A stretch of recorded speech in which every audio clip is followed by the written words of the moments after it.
ay nila Pangulong Bongbong Marcos at Speaker Martin Romualdez mag-insert o magpasok ng 100 billion worth of projects sa BICAM.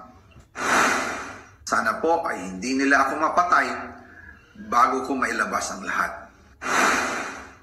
Ginawa ko lang ang utos sa akin, pero ngayon, handa na akong harapin ang lahat. Ginagamit ng administrasyon ang buong resources ng bansa para tumahimik ako. That he will shoot me if I will talk. Gagamitin ako bilang panakipbutas sa kanilang kampanya laban sa korupsyon. Hindi na ako mananahimik, ilalabas ko ang lahat ng katotohanan. May resibo, may ebidensya, at may pangalan. Para sa bawat Pilipino, alam ko na buo ang galit ninyo sa akin ngayon. Nauunawaan ko rin kung bakit. Lalo na at malaki ang halagang nakataya.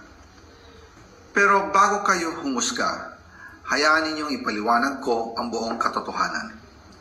Matagal akong hindi nagsalita dahil may direktang utos sa akin. Huwag nang bumalik ng Pilipinas at manahimik na lamang.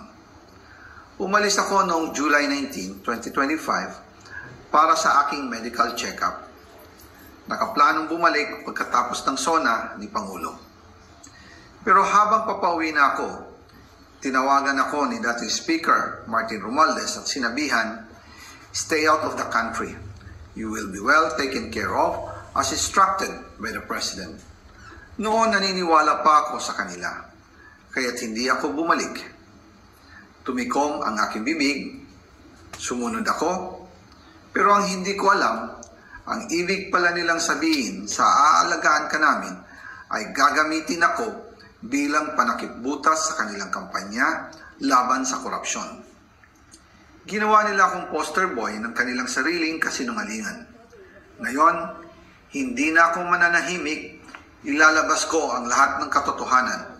May resibo, may ebidensya, at may pangalan. Nagsimula ito nung tumawag si Sekmina Pangandaman sa akin nung nag-umpisa ang BICAM process last year, 2024. Ang sabi niya, katatapos lang ng meeting nila ni Pangulo at may instructions na mag-insert o magpasok ng 100 billion worth of projects sa BICAM. At sinabi pa ni Sekmina, you can confirm with Yusek Adrian Bersamin dahil magkasama sila sa meeting ni Pangulong BBM noong araw na yon. Tinawagan ko po agad si Yusek Adrian Bersamin at tinanong ko kung may instruction na ba ang Pangulo na magpasok ng 100 billion during their meeting. Ang sabi niya ay totoo nga po.